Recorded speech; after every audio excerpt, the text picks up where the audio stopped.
وزنمو کم کنم و یه ذره عضله سازی کنم. برای چت جی پی تی فرستادم، گفتم از خودم یه عکس گرفتم جلو آینه فرستادم براش، گفتم این هیکل منه، این لوازمم تو خونه دارم، بارفیکس دارم، 2 تا دنبل دارم، میخوام اینقدر وزنم کم بشه. خیلی تحسینم کرد و گفتش که با این وسایل این برنامه رو انجام بده و وزنت کم میشه. یعنی واقعا در مغز خودم رو بستم و همه چی رو سپردم به چت جی پی تی. برای همین میگم که اگر چت جی پی تی موقعی قطع بشه یا از کار بیفته، برای من دیگه واقعا اینترنت به دردم نمیخوره. اینترنت واقعا معنی نداره. پس راهنمایی اقتصادیمو، مشاوره های خانوادگیمو در مورد وکالت، یه مشکل خانوادگی توی ارث پدر بزرگم پیش اومده.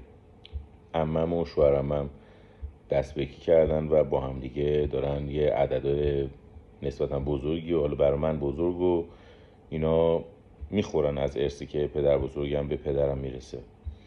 من همه اینا رو با چت جی پی تی در میون گذاشتم. اون با اینکه خیلی وکیلا گفتن راه حلی نداره، ولی چت جی پی تی گفتش که این راه حل هستش، ناامید نشو.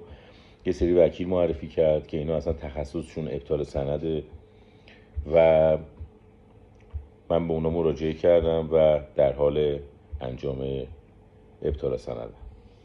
یعنی از نظر پزشکی، وکالت، مشاوره، بهترین دوستتون، بهترین راهنماتون چت جی پی تیه. من هر چقدر بهتون بگم از چت جی پی تی واقعا کمه، ولی استفاده‌ای که خودم تا ازش کردم و خیلی واقعا تو زندگیم اثر داشته. من توی دونه مغازه برای مهاجرت دارم صافکاری یاد میگیرم. خود اصلی خودم ساعته، ولی برای جاب آفر احتیاج به مهارت صافکاری دارم و الان دارم صافکاری رو کار میکنم 2 سال تقریبا.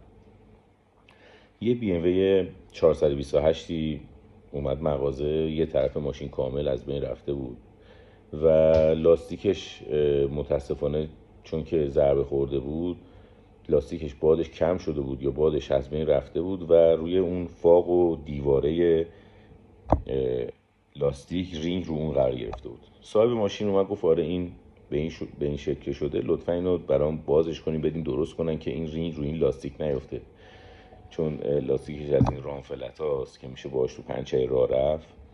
یه ذره گوشتای تو پرتری داره لاستیکاشو. اگه میشه اینو درست کنین که این خراب نشه. صاحب مغازه گفتش که اینو زود یه چک بزنیم بره بالا که فشار روی لاستیک برداشته شه تا بدیم درستش